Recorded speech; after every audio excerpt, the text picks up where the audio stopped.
Hey everybody, this is a chapter from Iring Fetscher's Marx and Marxism. The last chapter was titled Concepts of the Communist Society of the Future, and the next chapter is titled Law and Justice in Soviet Marxism. I think the way this book is like kind of set up like essays, so it's like, you could do this with most nonfiction books at the very least, but you can just read excerpts and get something out of it. So if you read this as standalone, that's cool.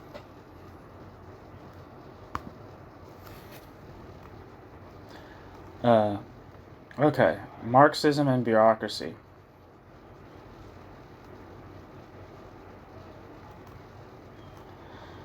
It is as impossible for political science to take the place of politics as it would be for literary science to replace literature, but just as reflection on the problems of literature gradually becomes separate from literature itself, so reflection on the community and on political action was bound to become an independent subject of research at a certain stage in the development of social and political life.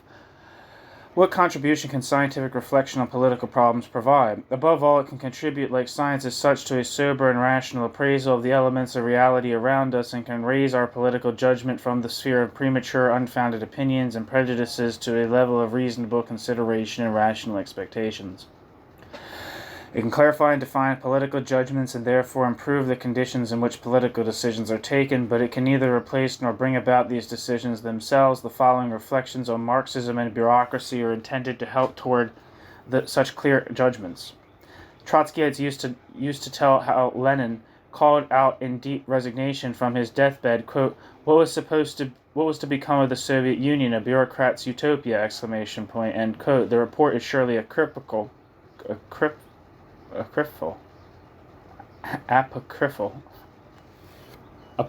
Jesus Christ, that's how you say that word, Jesus Christ.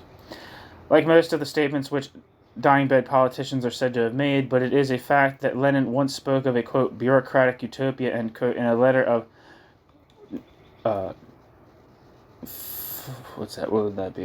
February 1921 to Gleb Maximilianovich Kanovsky.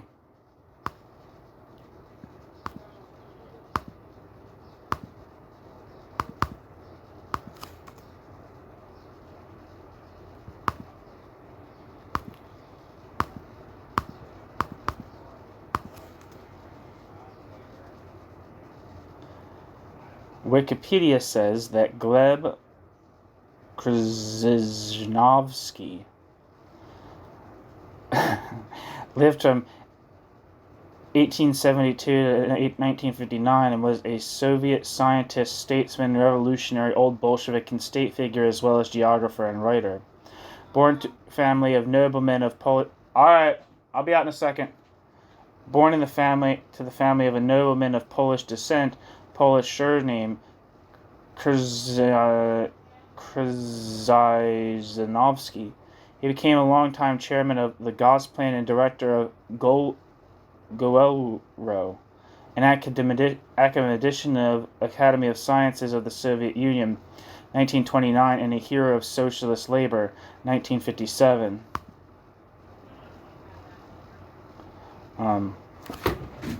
So back to the text.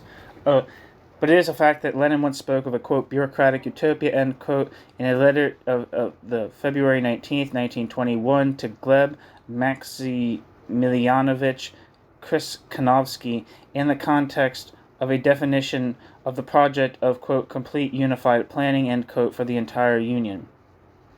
However great Lenin's efforts may have been in the later years of his life to fight the growth of bureaucracy by the, quote, workers' and peasants' inspectorate, end quote, and other measures, only a blind devotee of the system could dispute the fact that the Soviet Union today represents a bureaucratic system. This, in fact, is in unique and striking contrast with the extremely strong criticism of the bureaucracy which marks the writings of Marx and Engels from their earliest beginnings to their final development, and which was taken up again after their death, not only by the Central and Western European social democracies, but also by Lenin's party. We have here a typical contrast, perhaps even more clearly defined than in other areas, between Marxist theory and Soviet practice. My discussion is intended to contribute towards the clarification of this contradiction.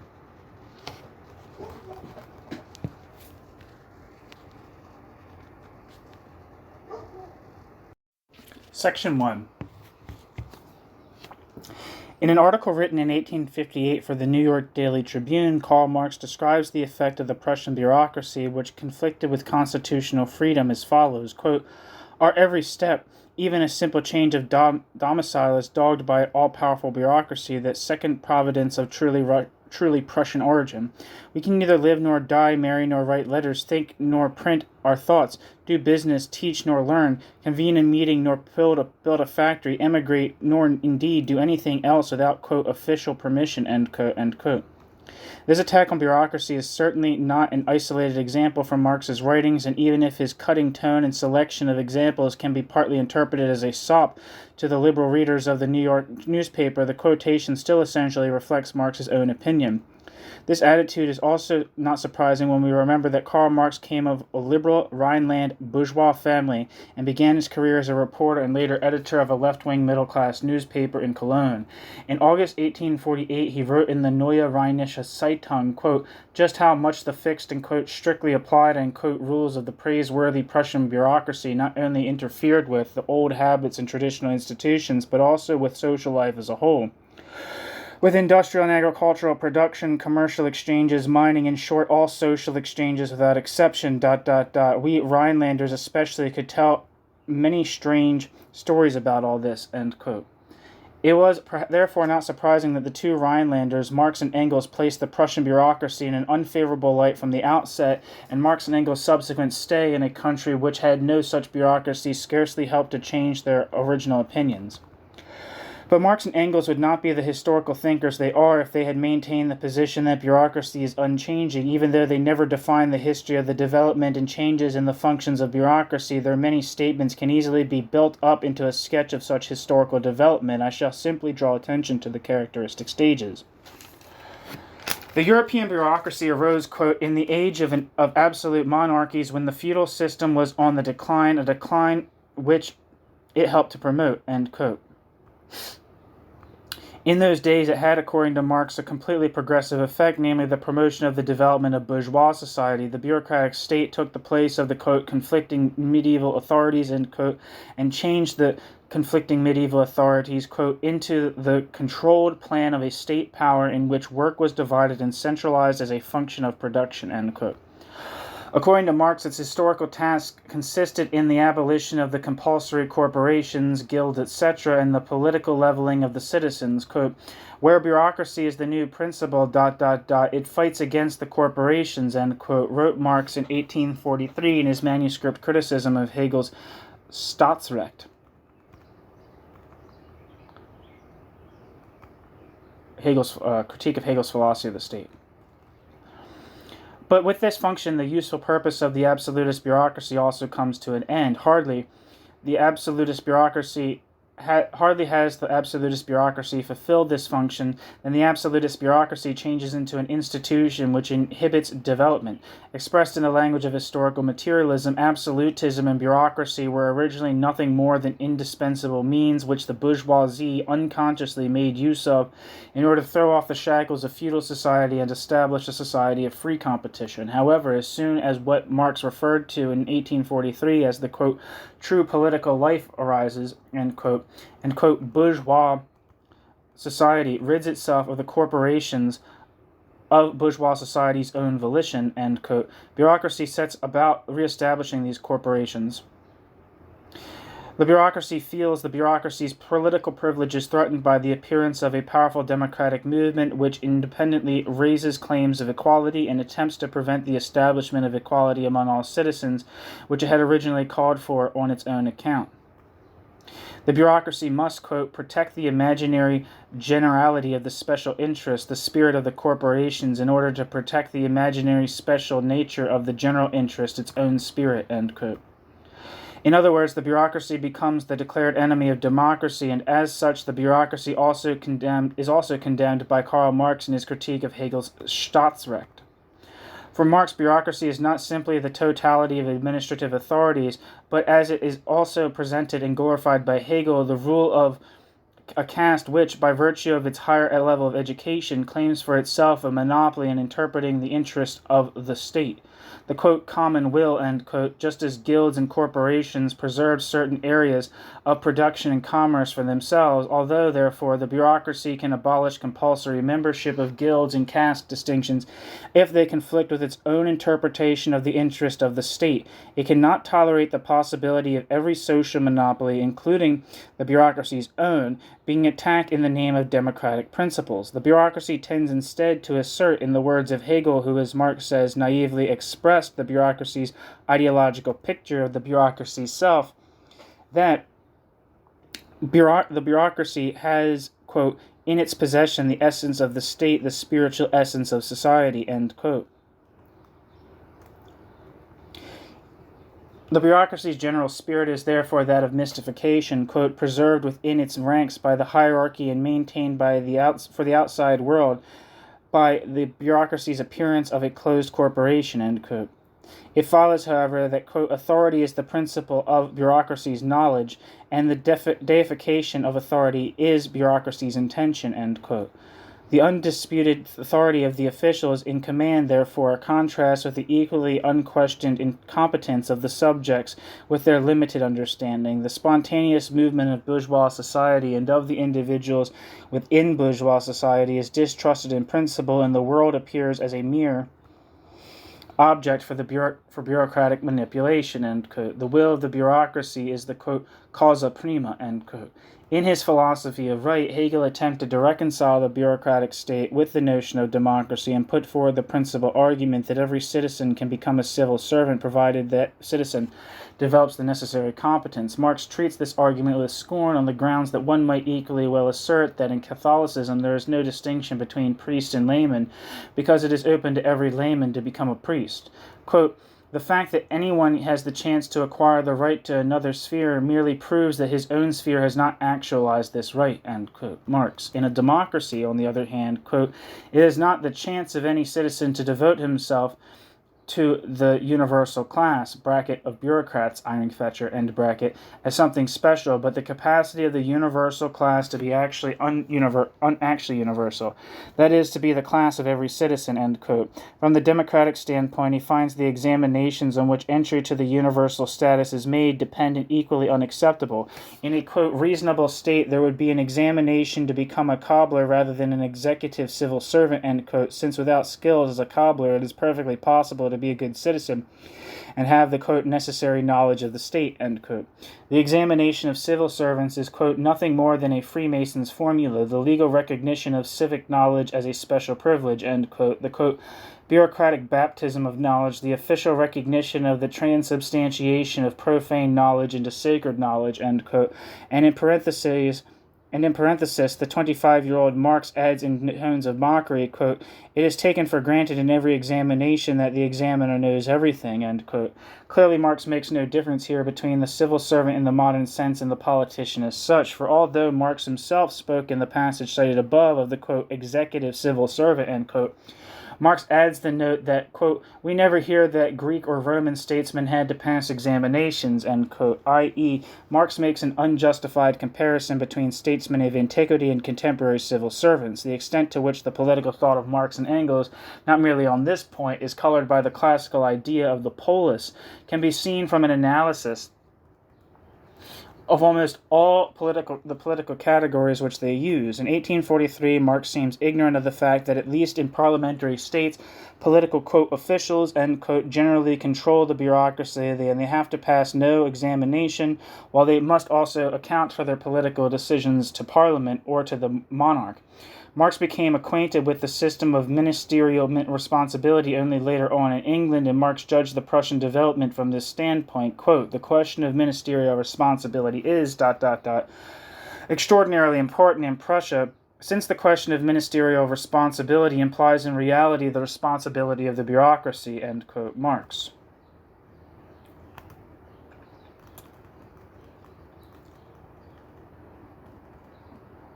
Unfortunately, the Prussian constitution did not specify to whom ministers are responsible, so that in reality nothing was changed.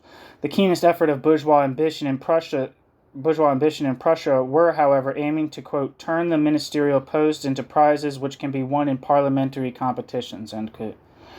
Just as Marx failed to distinguish between the political leaders of the bureaucracy and the lower orders of the administration, as is apparent from his false comparison with statesmen of antiquity, so he also failed to distinguish between a bureaucracy which acts in an uncontrolled manner on its own initiative and the apparatus of administration controlled by parliament and public opinion. Only once does he state, quote, under the absolute (French and monarchy during the First Revolution under Napoleon, the bureaucracy was simply the means to prepare for the class rule of the bourgeoisie. Under ... the parliamentary republic, it was the instrument of the ruling class, however much it longed for power of its own, end quote.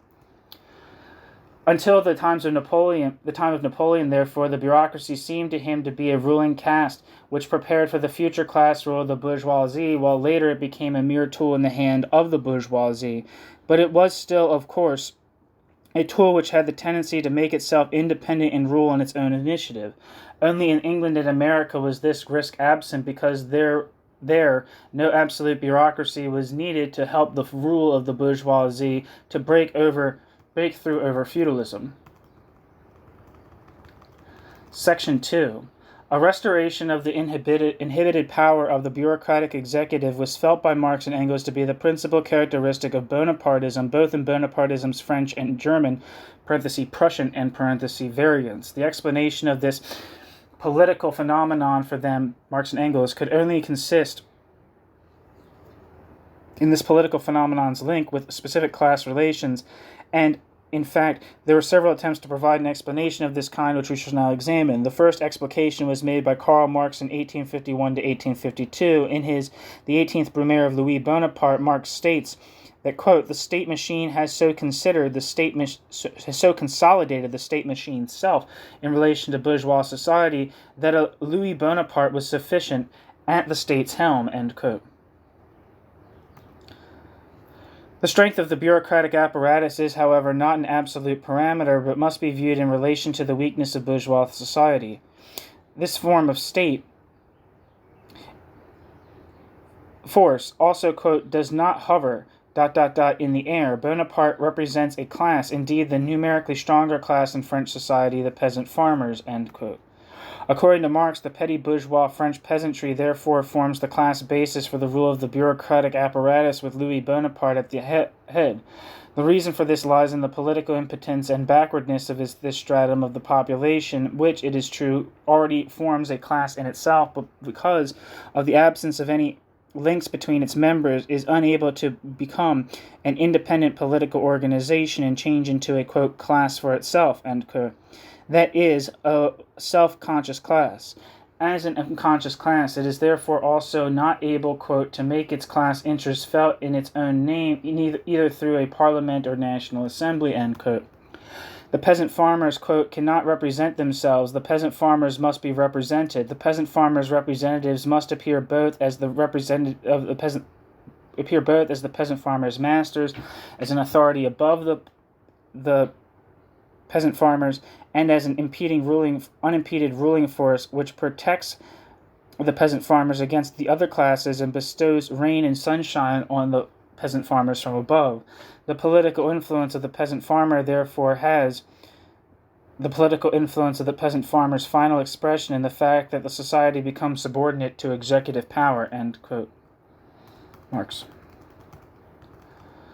Basically, therefore, there is the same relationship of the bureaucracy to the petit bourgeois majority of the population as there was to the haute bourgeoisie minority, as long as it was unable to rule in its own name but had to have itself represented by the bureaucracy of absolutism. The fact that it was precisely Louis Bonaparte who was able to take the lead of the independent executive was due in the first place to the renown of his name and the memory which the peasant farmers associated with him. The political backwardness of the peasants was, however, at least in part due to the bourgeois governments themselves, which in the struggle between the enlightened schoolmasters and the traditional clergy supported the latter and delivered over the local self-administration to the prefects.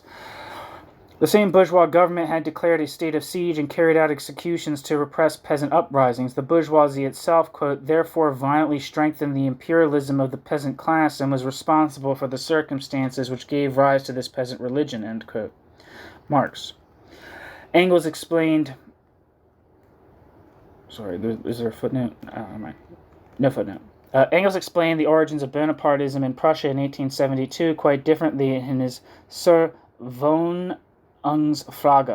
Quote, we therefore find here, side by side with the basic condition for the old absolute monarchy, an equilibrium between the landed gentry and bourgeoisie. The basic condition for modern Bonapartism, equilibrium between bourgeoisie and proletariat, end quote. In both cases, however, the, quote, true ruling force lies in the hands of the special caste of officers and civil servants, end quote. Engels. Footnote. That's from Origin of the Family, Private Property, and the State.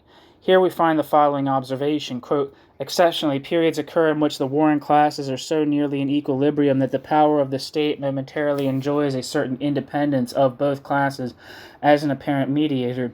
So it was that the absolute monarchy of the 17th and 18th centuries held the balance between the nobility and the bourges, and so it was with the Bonapartism of the First and especially the Second Empire, which played off the proletariat against the bourgeoisie, and the bourgeoisie against the proletariat. The most recent example of this pattern is ... the new German Empire under Bismarck, in which capitalists and workers are balanced against each other and uniformly cheated for the benefit of the impoverished Junkers of the Prussian estates, end quote.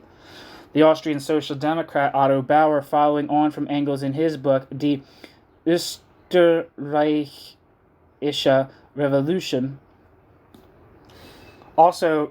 this was published in 1923, also characterized a specific period in post-war Austria as, quote, an age of equilibrium between class forces, end quote, with the sole difference that the proletariat now itself enjoyed a share in government.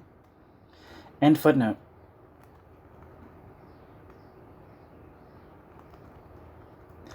The bureaucracy, therefore, becomes independent here as the consequence of a mobile class equilibrium. The bureaucracy appears as a kind of, quote, smiling third party, end quote, in the face of the conflicting classes.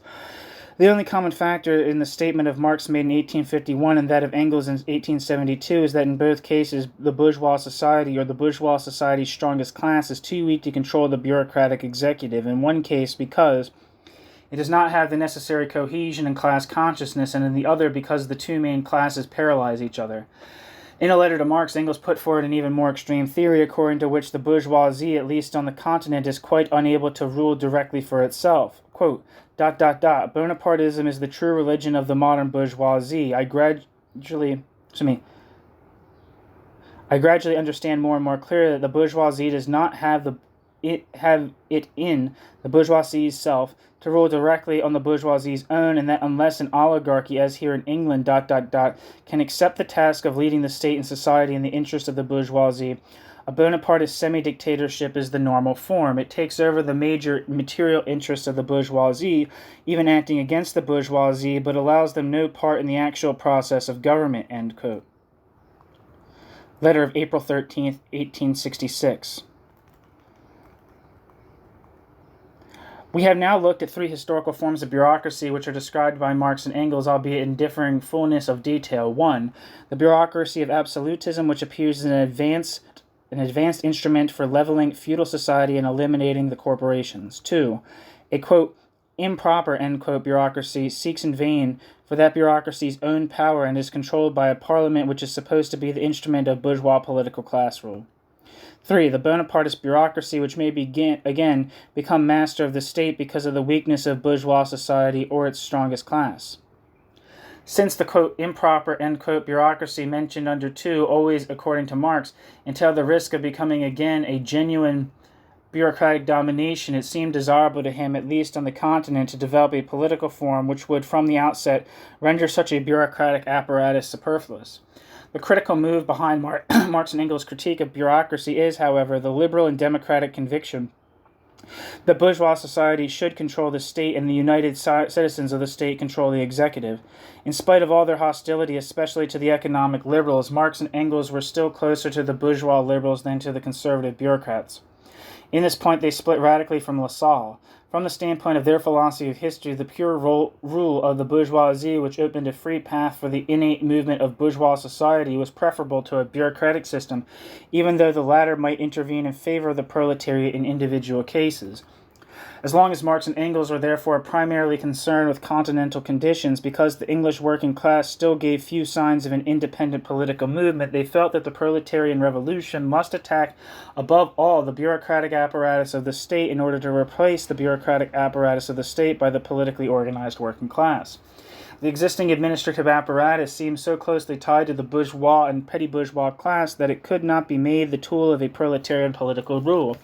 But there was also no thought of building a new apparatus which would serve the proletariat, but rather of a form of administration in which there would be no civil service apparatus, and the political power of the class would be directly converted into individual measures by the elected representatives of the people. Section 3.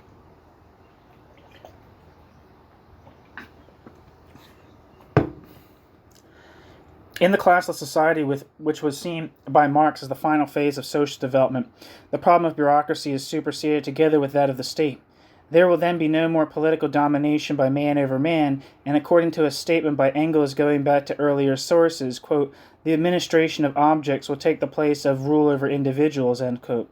Marx repeatedly recognized in Capital that in this stateless society there would be a need for a certain measure of overlordship and subordination, but these were conditioned by practical necessities and could be justified with rational arguments, so that they could easily coexist with complete liberty.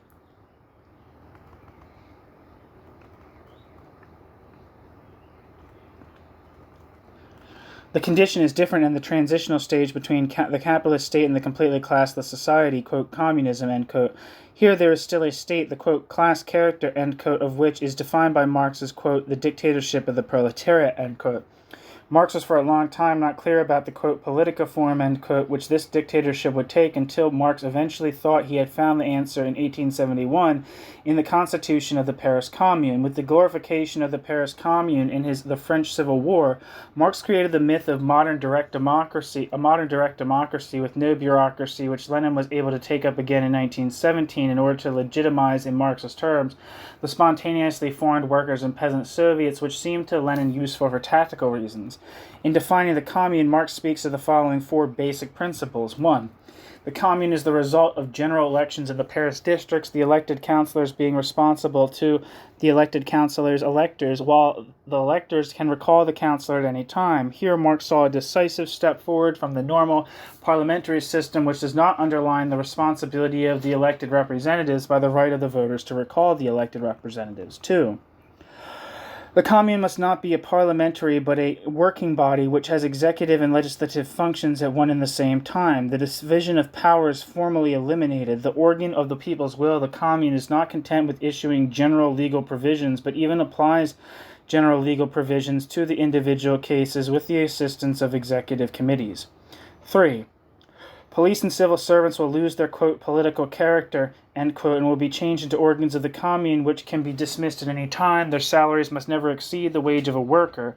Whatever remnants of the bureaucratic apparatus appear indispensable will therefore lose their political character, and the persons concerned will become simple workers who can be appointed and dismissed by the commune, a procedure which Marx considers to be as simple as the appointment and dismissal of factory managers by the board of directors of a joint stock company. The determination of maximum salaries is presumably meant to prevent posts from becoming the object of ambitious aims or reward for assistance in elections and so on. Every commune in France was supposed to become completely independent. Marx therefore fully accepted the federalist nature of the political order and was later vigorously denied by Lenin.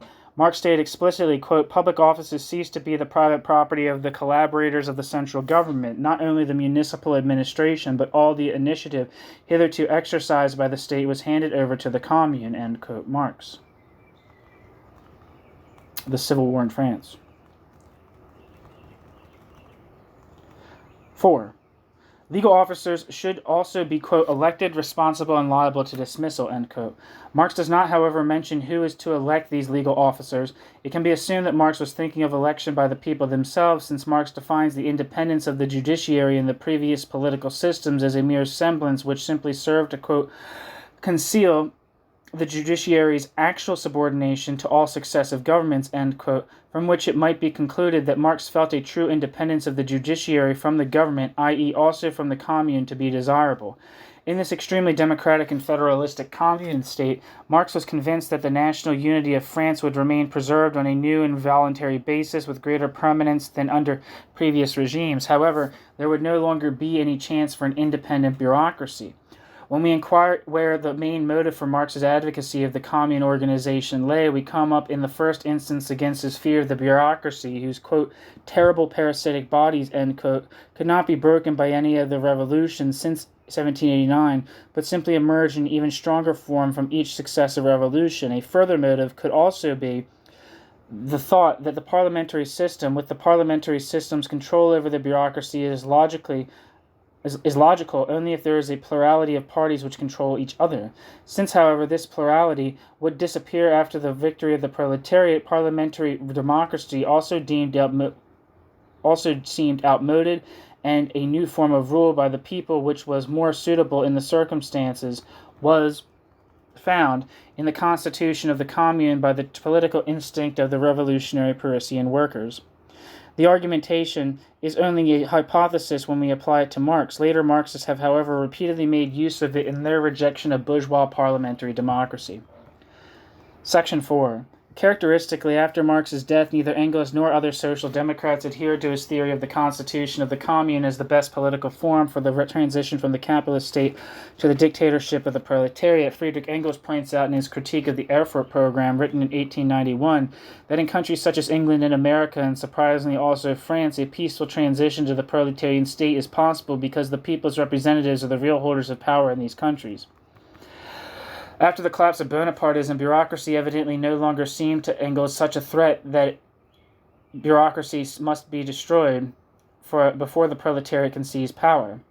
Engels considered that, quote, it could be imagined that the old society could peacefully grow into the new society in countries where the people's representation concentrates all the power within it, and where the Constitution permits one to do whatever one wishes, so long as one has the backing of the majority of the people, in democratic republics such as France and America, in monarchies such as England, ... end quote. Footnote. Friedrich Engels, the critique of the Erfurt program. In the same context, however, Engels warns against too strong a central government. Quote, in other words, a unified republic, not in the sense of the present French Republic, which is nothing other than the empire founded in 1798 without the emperor. From 1792 to 1798, every French département, every parish enjoyed complete self-government on the American pattern, and that is what we must too have.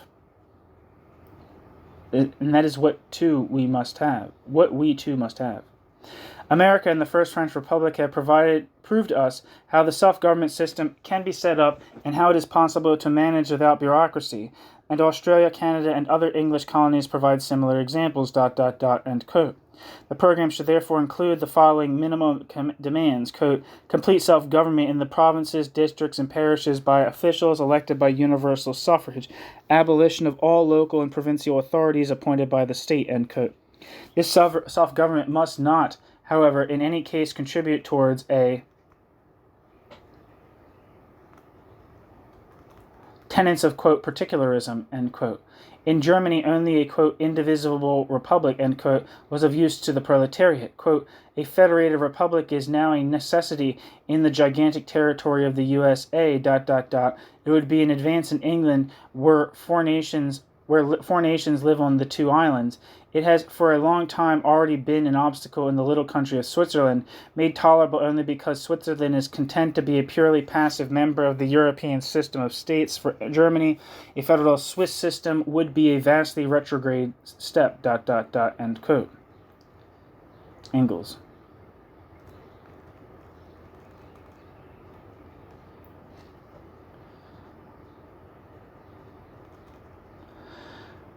End footnote. This does not, however, apply to Germany where, quote, the government is almost all-powerful, and the parliament and all the representative bodies are practically powerless, end quote. Here, if there were no tactical objections, the requirements for a democratic republic should be included in the program of the SPD, since, quote, if one thing is clear, it is that our party and the working class can come to power only under the form of a democratic republic. This is even the specific form of the proletarian dictatorship, as the Great French Revolution has already shown, ... end quote. I think he's referring to the Paris Commune when he says French Revolution there. However, if for the reasons mentioned, the demand for a democratic republic should have to be abandoned, the, quote, requirement for concentration of all the political power in the hands of the representatives of the people, end quote, must be incorporated into the program.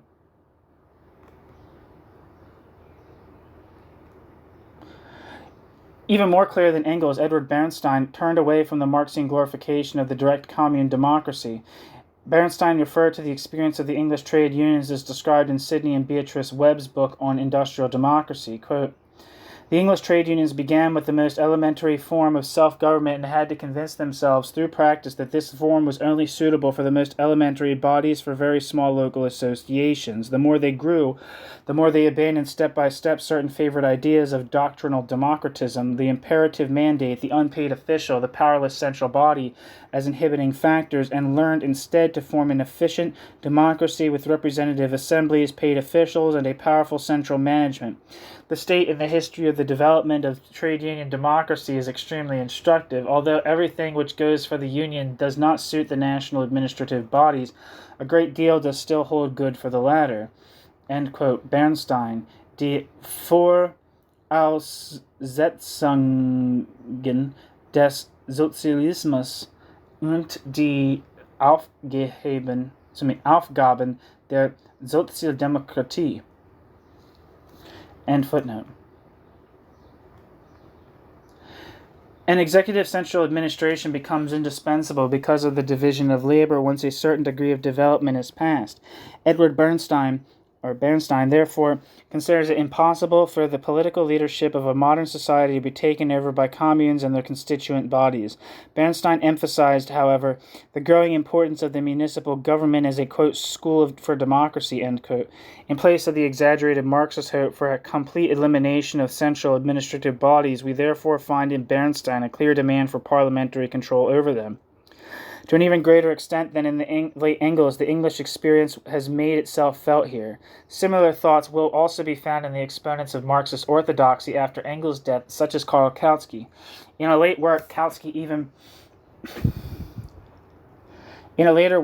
even specifically defended the administrative authorities and emphasized that they should not necessarily be autocratic institutions. Quote, bureaucracy as such is not the evil, end quote, he considers. Quote, bureaucracy as such is not the evil, end quote. Kautsky considers, quote, but its excessive power, the bureaucracy's pedantry, and what Marx and Engels define as bureaucracy's cretinism, the tendency of the members of a particular institution to overestimate those members of a particular institution's own importance for the social process as a whole, ...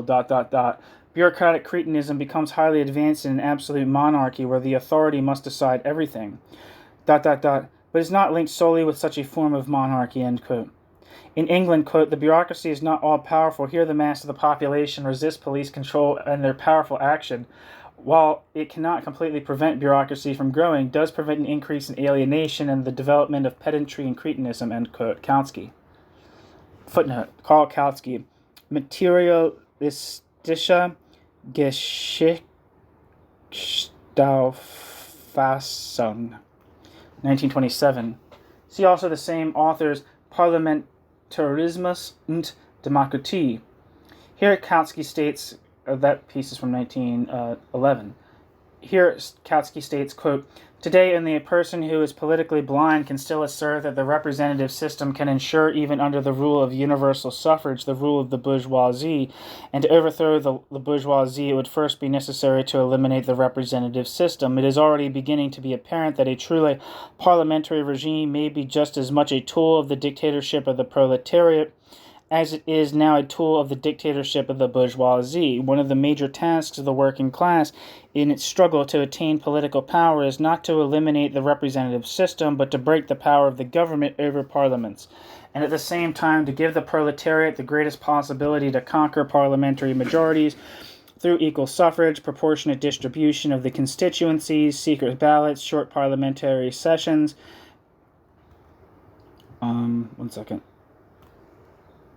Complete freedom of the press, meetings, and association, but above all by extending suffrage to all nationals of a country who have reached the age of 20, end quote. Earlier in his essay on the Erfurter program, Kautsky had already stated, quote, direct legislation by the people cannot make parliament superfluous, at least in a large modern state.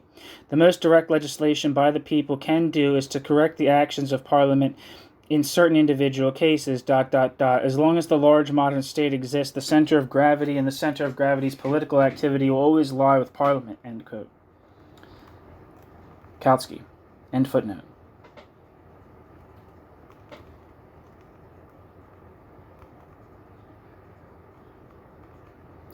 The reappraisal of bureaucracy and parliamentary rule by all these theoreticians is on the one hand linked with the collapse of Bonapartism in France, and on the other with the strengthening of the political labor movement in England, as well as the exception that conditions on the continent would gradually approximate to conditions in England and America. Finally, however, the enormous growth in the number of votes cast for the German Social Democrats seemed to prove that even in the German Empire, with the German Empire's, quote, Junkers, and the German Empire's bureaucracy, end quote, the possibility was approaching for a peaceful takeover of power for which the transformation of the Constitution into a genuine parliamentary democracy was supposed to be an adequate precondition.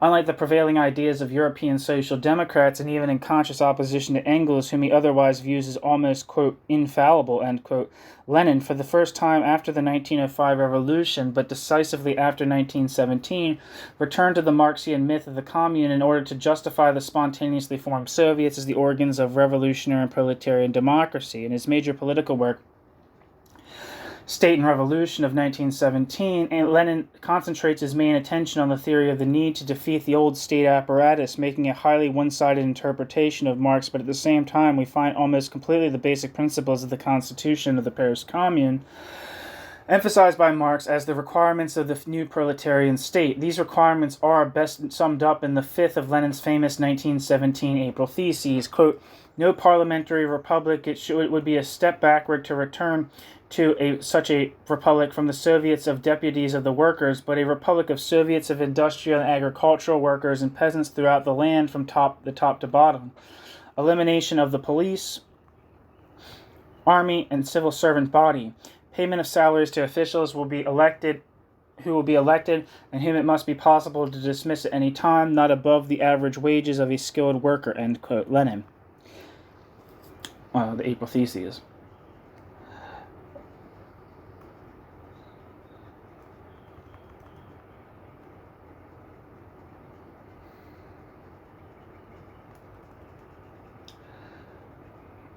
The Council or Soviets soon found themselves unable to handle the many political, economic, and military tasks which faced the young state, so that a short time later a new central state apparatus arose in which some of the former civil servants certainly found refuge. This apparatus was, in reality, insufficiently controlled either by the decentralized Soviets or by the supreme organs of the Soviets, but certainly by the party, which soon had its own equivalent and in the long run superior apparatus.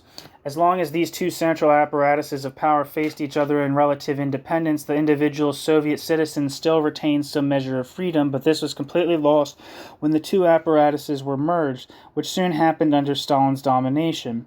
Already since 1898, Lenin himself, in Tasks of the Russian Social Democrats, and above all in Lenin's What is to be Done of 1902, had quite openly demanded a central and authoritarian structure for the party. These principles proved far more realistic than the hopes for success of the direct system of Soviet democracy.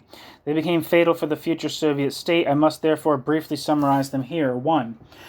Since the industrial proletariat left to the industrial proletariat itself is unable to develop, quote, political class consciousness, end quote, but rather adopts a trade union standpoint, this political consciousness must be grafted onto the industrial proletariat from outside. The party has to assume this function as the, quote, class-conscious avant-garde, end quote, of the proletariat. It is therefore understandable that the first party members did not themselves spring from the working class, but were former bourgeois or petit bourgeois who joined the proletariat.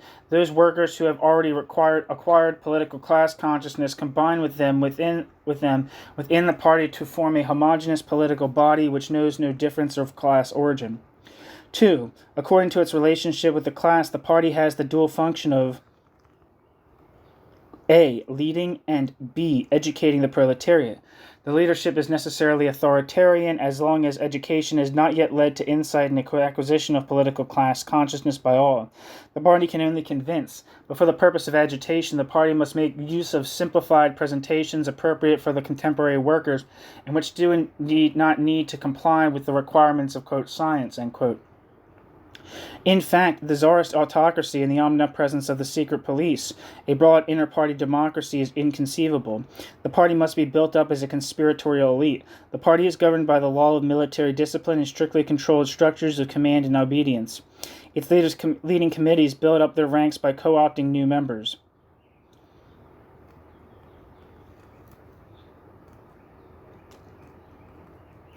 Later, after 1905, however, the so-called procedure of, quote, democratic centralism, end quote, is introduced, according to which the personal composition of the committees of the party is established democratically while the general political line of the party is centrally determined.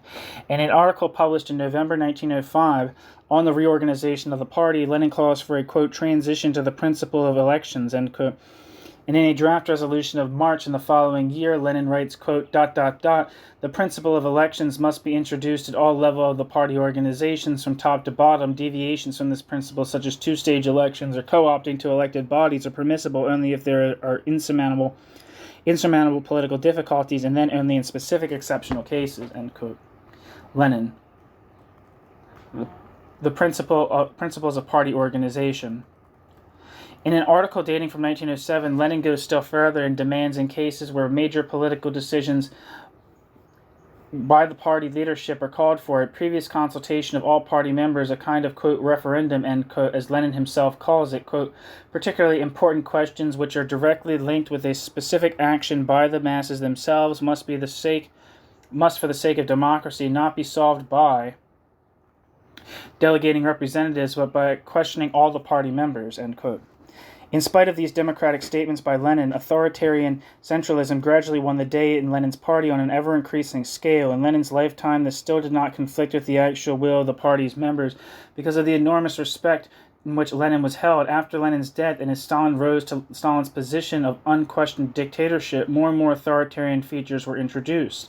Lenin, to say the least, promoted this development by his theory of organization. After the elimination not only of the bourgeois, but also of the competing proletarian and peasant parties, and after the abolition of freedom of the press, Lenin's party became effectively the sole ruler of the country. Within the party itself, it was simply a small circle of professional revolutionaries who made the political decisions. The apparatus had a significant tendency to produce its own leading personalities, which was compared by Trotsky and his followers not by chance with the phenomenon of Bonapartism. It was the effect of a simple law of political sociology if the centrally controlled uniform party apparatus forced through its power over the decentralized, disunited, and inexperienced Soviets. Even if, in theory, Lenin's party and the Soviets were to complement each other, since the party was supposed to educate and school the workers to enable them to safeguard their interest in the Soviets, the method of central government and control soon proved more practical. The system of councils could not survive. One characteristic of Lenin's critique of the bureaucratic system, which already began directly after the October Revolution, was the shift in the emphasis of criticism from the institutions to a certain mental attitude.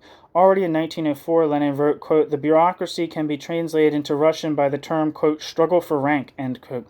Bureaucracy means subordination of the interests of the subject matter to the interests of a career, the rat race for positions instead of involvement in work, and the struggle for co-option instead of a defense of the idea. End quote. Lenin. 1904. Of course, any ruling bureaucracy can use words like this to combat, quote, bureaucratism, end quote, and in this respect, the old Prussian civil service is a striking example. Section 5.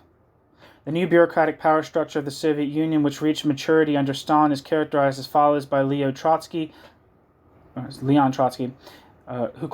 recalls Lenin's analysis, quote, Bonapartism enters the scene in those moments of history when the sharp struggle of two camps raises the state power, so to speak, above the nation and guarantees it, in appearance, complete independence of classes, The Stalin regime, rising above a politically atomized society, resting upon a police and officer corps, and allowing of no control whatever, is obviously a variation of Bonapartism, ... end quote.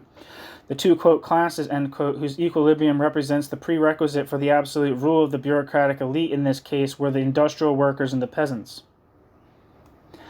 I find an application of the Marxian theory of Bonapartism to Soviet society even more revealing. The social base of Soviet Bonapartism in this case would not be a class equilibrium, but the special character of the leading class, the Soviet upper stratum, which is, however, unable to represent its political interest in its own name, and through spontaneous unification, a class whose members, albeit for different reasons, are just as isolated and powerless as the French peasant farmers once were. There's a footnote that I missed. Footnote, Leon Trotsky, The Revolution Betrayed. See also, quote, the increasingly insistent deification of Stalin is ... a necessary element of the regime. The bureaucracy has need of an inviolable super-arbiter, a first consul if not an emperor ... end quote. Quote, Stalin is the personification of the bureaucracy, that is the substance of Stalin's political personality, end quote. As history testifies, Bonapartism gets along admirably with a universal and even a secret ballot. The democratic ritual of Bonapartism is the plebiscite. From time to time, the question is presented to the citizen for or against the leader, and the voter feels the barrel of a revolver between his shoulders. Since the time of Napoleon III, who now seems a provincial dilettante, this technique has received an extraordinary development, the new Soviet constitution, which establishes Bonapartism on a plebiscite basis. Bonapartism on a plebiscite basis is the veritable crown of the system, end quote, Trotsky. A comprehensive critique of the bureaucratic system and the Bolshevist state will be found from the anarchist viewpoint in George Spiro, Marxism and the Bolshevik State, Workers' Democratic World Government versus National Bureaucratic Social and Capitalist Regimes.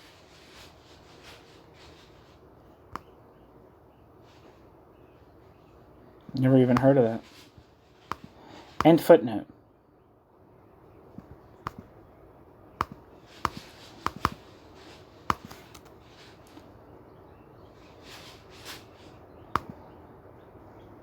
Never mind.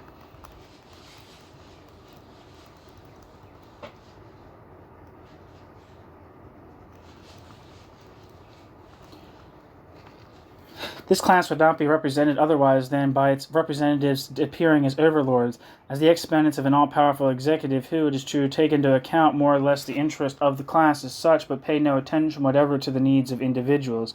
I feel that this model is applicable without important qualifications to the era of Stalin. The, quote, personality cult, end quote, can then be explained as a typical phenomenon of the bureaucracy since, quote, authority is the principle of the bureaucracy's knowledge and the deification of authority the bureaucracy's aim, end quote. The objection which Werner Hoffmann raised against the assertion of a new ruling class in the Soviet Union would collapse with this interpretation. The uncertain existence of the members of a class is no evidence against the collective rule of this class.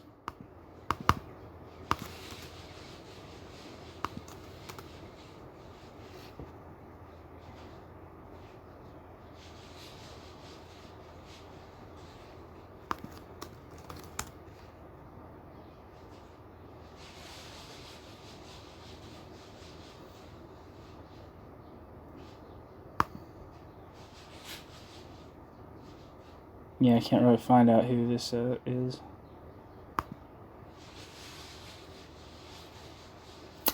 Anyway, I don't see anything for Werner Hoffmann.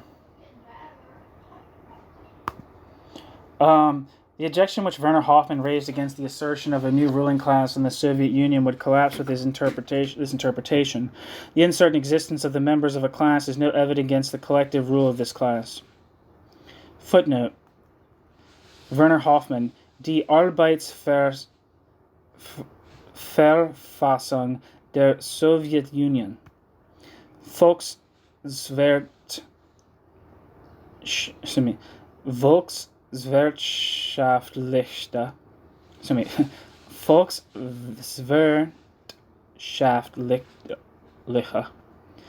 Schriften, 22, Berlin, 1956. See also the review by Heinz Maus and myself in Neue Politische Literatur. End footnote.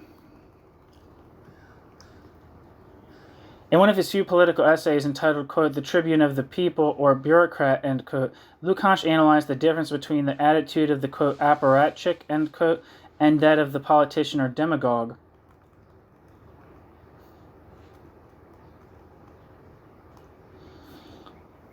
Certainly this analysis can be traced back to Lukács' own memories of the political sociology of Max Weber. It was Max Weber who emphasized the unsuitability of civil servants to assume political tasks and considered Parliament a more appropriate center for selecting political leaders. In a bureaucratic system of government without any genuine parliamentary life and without a struggle between the parties, it would be very difficult to reveal and develop political talents. With the consolidation of the Soviet Union, the political man moves more and more into the background behind the, quote, "apparatchik," end quote. The absence of political talent among the leaders was not experienced as a shortcoming as long as the powerful overlord remained at the head of the system. But after the death of Stalin, it took an extensive internal political debate before the politician Nikita Khrushchev could be singled out from the mass of highly placed bureaucrats as qualified for the function of leader. The system must always be ruled by a politician, a race of men in which the Soviet Union is probably not very rich, since it is scarcely possible for anyone to develop political talent except by opposing the all-powerful bureaucracy, a very risky process indeed. It is, however, conceivable that the party officials at the lower and middle levels who cannot simply administer and command, but must also convince, acquire, and in fact develop a certain measure of competence as political leaders.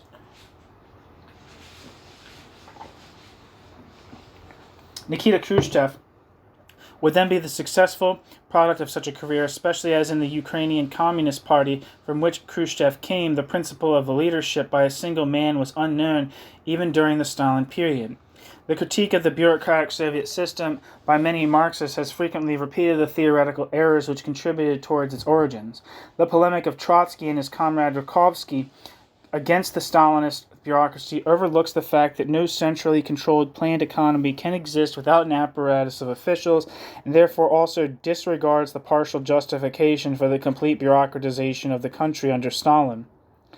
At least at the stage of development at which the Soviet Union then stood, the socialist planned economy without the construction of a bureaucratic apparatus of leadership was a utopian idea. In the later publications of Trotsky and Trotsky's followers, there are already signs of insights penetrating more closely to the true roots of the totalitarian system in the Soviet Union, and in Trotsky's The Revolution Betrayed, Trotsky even calls explicitly for the authorization of several socialist parties and for freedom of the press in order to promote effective control of the state authorities. Footnote. See also, with reference to the criticism of the Trotskyite group of Stalinist bureaucracy, the volume published in Paris by the Fourth International, Les Bolcheviks contre Staline, 1923 to 1928, which contains Trotsky's Cours Nouveau, and the famous essay by Christian Rakovsky, Les Déjeuners Professionnels du Pouvoir, as well as the platform of the left opposition of 1927.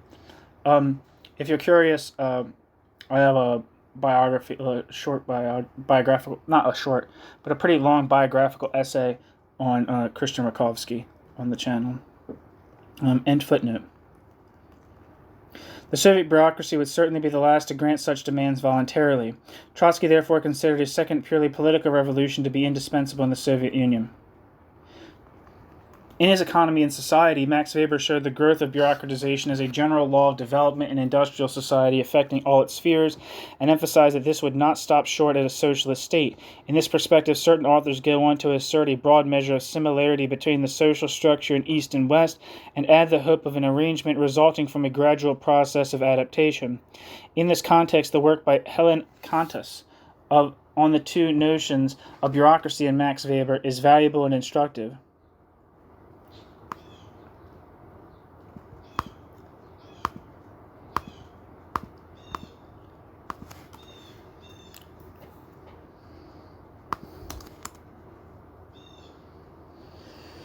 Not seeing anything on Google for Helen Kantas.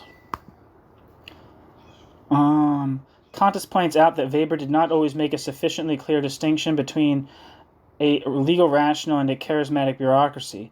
In the first instance, there is simply a staff of administrators who generally understand their own position as a mere means of implementing purposes decreed from outside, while in the second instance, the system sees itself as the higher purpose and arises from the conventionalism of the charisma of man who founded a new state.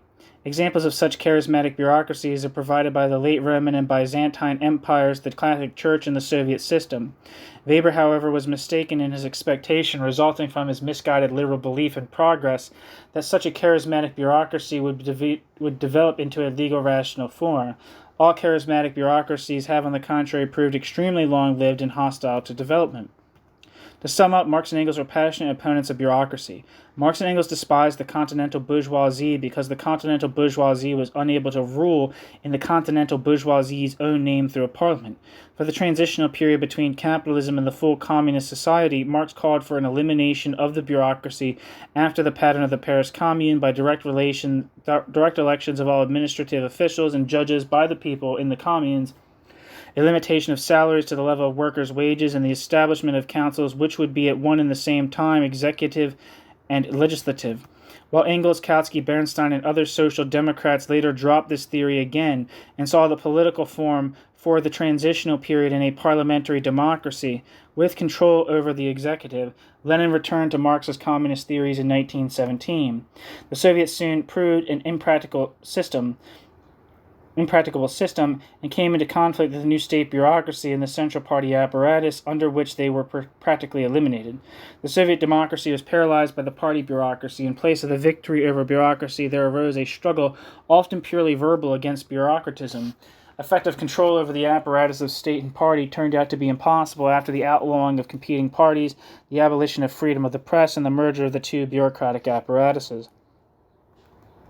The charismatic character of the Soviet bureaucracy makes it improbable that the Soviet bureaucracy will voluntarily, without a struggle, allow the Soviet bureaucracy's self to be transformed into a willing instrument of democracy and enable the Soviet bureaucracy's functions to be reduced to the measure which is technically necessary. Belief in the superfluity of administrative experts certainly contributed to the rise of a totalitarian bureaucracy. The unmitigated hostility to bureaucracy became the millstone around the neck of Bolshevism and Lenin's party theory, and hence the dialectics of history won the day over the dialecticians themselves. The end. Thank you for listening.